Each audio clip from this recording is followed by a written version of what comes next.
Hola, ¿cómo están? Mira, este libro se llama La nariz de Darwin y otra historia de la neurociencia por José Ramón Alonso. De este libro me llamó la atención tres temas. Uno de ellos viene siendo el placer de hacer el bien, otro, el sexo del cerebro y por último, trucos neurocientíficos para el amor. Bueno, vamos a empezar con el placer de hacer el bien. De placer de hacer el bien se habla sobre el altruismo. Y el altruismo se considera que es lo opuesto al egoísmo, pero aún así esto no nos queda muy claro qué es bien siendo el altruismo, ¿no? El altruismo es cuando se procura el bienestar de los demás a costa del nuestro o cuando se ayuda sin recibir algo a cambio. En los animales viene siendo cuando hay una ayuda causándose a sí mismo una pérdida. El altruismo se puede explicar por dos teorías en el mundo animal. Estas dos teorías también tienen sus formas de explicar el altruismo. Vaya, en la primera hablaremos del altruismo por selección de parentesco. Pero esto qué quiere decir? Bueno, selección de parentesco viene siendo como en un miembro, o sea, en un grupo, uno de los miembros se sacrifica por el bienestar del grupo, ¿no? O por el bienestar de algunos que sean partes de ese grupo, ¿no? Pero esto, bueno, para que sea más claro, digamos que este grupo es una familia. Por ejemplo, si alguno de los hijos está en peligro, una situación de emergencia, el padre se va a sacrificar, ¿no? Va a ser va a ser altruista y se va a causar una pérdida que viene siendo la muerte a costa de que su hijo sobreviva, ¿no? Pero esto no es puramente emocional, no es nada más, es el lazo paterno, ¿no? Tiene un trasfondo mayor, ahora sí que de adaptación y de evolución. Lo que viene siendo es de que lo que se trata es de que esa información genética sobreviva, que no se pierda, que esa variabilidad todavía siga perdonando generación por generaciones, ¿no? O sea, hace que el padre se va a sacrificar para que su hijo tenga descendencia, para que los genes ahora sí que el padre trasciendan a su hijo, de los de su hijo trasciendan a otras generaciones, ¿no? Entonces lo que se trata es de que, pues por selección de parentesco, como tiene una relación genética, que sobrevivan esos genes. Ahora, este ejemplo es fácil de ver en humanos, pero no es propia de ellos, también se ve en otros animales, por ejemplo en los lobos, es la misma temática. Si alguno de los lobos se puede sacrificar por el bienestar de la manada o por el bienestar de alguno de los individuos de la manada, lo va a hacer. Y por lo mismo, para que esa variabilidad genética, para que esos genes perduren y no se pierdan. Ahora, esta es una forma de ver el altruismo, ¿no? Que es el altruismo por selección de parentesco. Selección de parentesco, como lo había, ahora sí como lo dice, pues tiene, vaya la redundancia, un parentesco que en este caso viene siendo genético, por el cual, pues va a ser altruista, ¿no? Por lo cual, daría algo a cambio, aún perjudiciándose a él mismo. Ahora, otra forma de ver, bueno, otra teoría que explica el altruismo viene siendo el altruismo de recíproco, que viene siendo más un término económico. ¿Por qué? Bueno, el altruismo recíproco es más que una donación, una inversión. O sea, se espera de que yo voy a ser altruista esperando de que en algún punto alguien sea altruista conmigo. Por ejemplo, hay un tipo de murcielaguino, este, que bueno, se alimenta de la sangre. Cuando llega a la cueva y alguno de sus compañeros, por decirlo de alguna forma, no está enfermo o no salió a alimentarse, ahora sí que regurgita la comida y que viene siendo la sangre y se la da a él. O sea, le está dando parte de su alimento a costa de que o sea, tenga mayor resistencia, o sea, esté mejor alimentado para que su compañero no pase hambre, para que no muera, no se quede pues, a la expectativa o así por la selección natural de la sobrevivencia del más apto y tenga una oportunidad de vivir. Este es un ejemplo. Hay otro ejemplo con otros tipos de aves que, por ejemplo, si uno de los polluelos tiene por alguna situación más alimento, este polluelo le dará su comida a sus hermanos, por decirlo de una forma, con tal de que sobrevivan.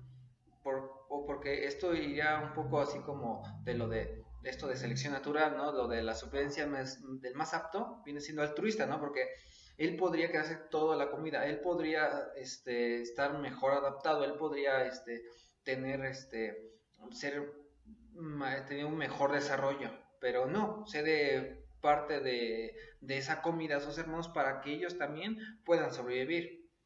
Pero bueno, esto hace referencia a que el altruismo no es puramente de los humanos.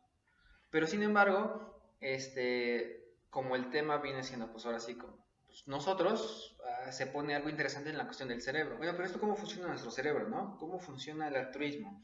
Bueno, gracias a las resonancias magnéticas se puede ver en el circuito primario de placer que viene siendo el área mesolímbica de recompensa, que está asociada a estímulos como el sexo o la comida y en este caso pues al acto altruista, ¿no?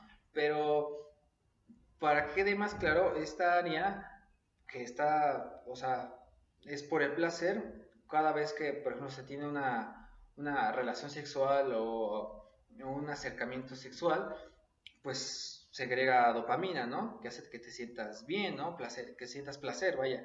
Igual con la comida, si comes algo que te gusta mucho, pues te resulta placentero, ¿no? Se agregas igual la misma temática de dopamina. Igual, se ha encontrado de que cuando una persona hace un acto altruista, esta misma área se activa, que entonces en esa situación se podría hacer la comparación de que ese placer que sientes también lo puedes sentir o comiendo, teniendo una relación sexual, a, pues una actitud altruista, ¿no? Haciendo referencia a que pues el altruismo no es algo puramente étnico o cultural, o sea, no es algo de aprendizaje, vaya, o sea, esto ya está en nuestro cerebro decodificado, ¿no? Esta, este, este estímulo de hacer el bien y cuando haces el bien sientes placer, o sea, ya viene por default, ¿no? O sea, que el altruismo es algo biológico. Ahora, pues yendo a eso de que el altruismo es algo biológico, también se trató de encontrar cómo funciona pues, en nuestra mente, ¿no? Cómo tenemos que pensar para que esto ocurra, ¿no? Bueno, se ha encontrado de que influye mucho en cómo percibimos al mundo más cómo actuamos en él. ¿Esto qué quiere decir? Por ejemplo, si yo percibo que los demás, o sea, las demás personas tienen un parecido a mí, o sea, compartimos algo, pues voy a ser más altruista con las demás personas porque las considero que son pues parecidas a mí, ¿no? Que eso vendría siendo o sea, yendo a la primera explicación del altruismo por selección de parentesco, de que como yo los considero que son parecidos a mí, yo sería más altruista con ellos, ¿no? O sea, haciendo énfasis de que pues el altruismo no es propio de humanos, el altruismo no es algo que se aprende ni algo cultural, es algo biológico y el altruismo ahora sí que resulta algo impresionante porque pues es algo que tenemos ya en nuestro cerebro, que ya lo tenemos por default, y ahora sí que lo tenemos nosotros, lo tenemos algunos animales y resulta impresionante cómo ahora sí que nuestro cerebro nos induce a ayudar a los demás y que él también nos da el placer de haber ayudado a los demás, ¿no? Bueno, pues les voy a hablar ahora sobre el sexo del cerebro. Bueno, siempre se preguntaba la diferencia entre un cerebro masculino y un cerebro femenino. Y esta diferencia en dónde está o por qué son así, ¿no? Y aunado a esto, pues cuál es la diferencia entre un cerebro heterosexual y un cerebro homosexual. Bueno, pues ha habido estudios y se han visto unas diferencias en la morfología del cerebro. Algunas de esas diferencias son, por ejemplo, en el tercer núcleo del hipotálamo anterior es más prominente en los hombres que en las mujeres y pues en los heterosexuales que en los homosexuales, ¿no? Pero bueno, ¿por qué esta diferencia, no? Bueno, lo que hace este núcleo es que tiene bastantes células que son receptoras a los andrógenos, y los andrógenos es una hormona masculina que es propia del comportamiento sexual masculino, ¿no? Por eso este núcleo es más grande en los hombres que en las mujeres.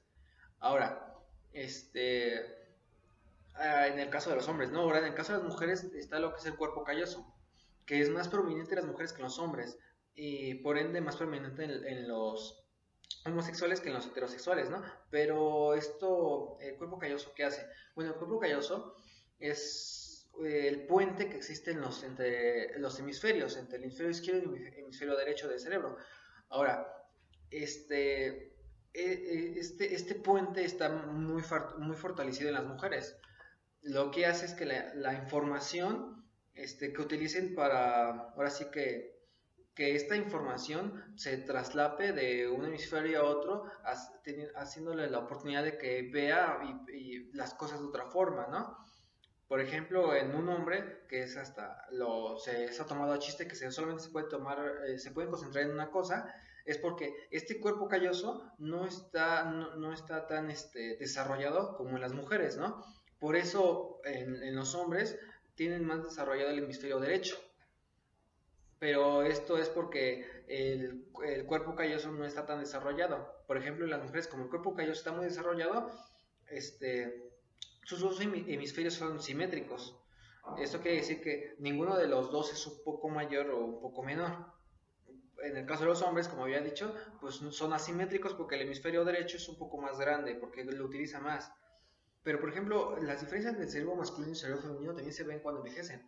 Esas diferencias hacen que un cerebro tenga una predisposición a una muerte neuronal en una área en particular del cerebro a otro cerebro del sexo opuesto, ¿no? Esto, por ejemplo, viene siendo que en las mujeres, en el área del hipocampo y en el área parietal, hay una mayor muerte neuronal, pero estas áreas aquí están asociadas. Bueno, esta área está asociada a lo que viene siendo a la memoria y a la habilidad visoespacial, que pues como dice el libro, haciendo un chiste de que las mujeres cuando envejecen van a conducir peor que un hombre que cuando envejece, ¿no? Ahora, eso en el caso de las mujeres. En el caso de los hombres, hay una muerte neuronal en el lóbulo frontal y el lóbulo temporal que vienen siendo asociados a lo que viene siendo el, el pensamiento y las emociones. ¿Esto qué quiere decir? Que pues cuando los hombres envejezcan se van a hacer unos gruñones, ¿no? Porque pues el área frontal se encarga de las funciones así como de planear, de que haya, pues sí, un plan a largo plazo y la temporal viene siendo las emociones, ¿no? O sea, pues ahora sí que, por decirlo de alguna forma, se va a hablar pues sin pensar o pues prácticamente así, se va a hablar golpeado o va a ser, como había dicho, un gruñón.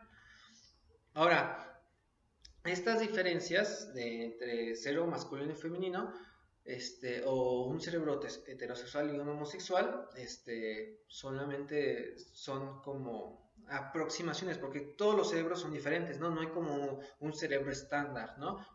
Dado por la plasticidad, ningún cerebro es idéntico, ¿no? O sea, hay áreas generales que pues, tenemos todos por default, pero cómo se desarrollaron o que tanto las utilizamos, eso depende mucho del individuo.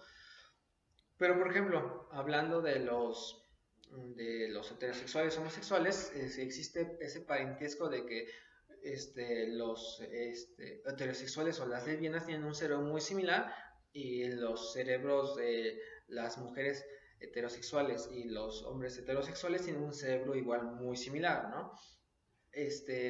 Pero una explicación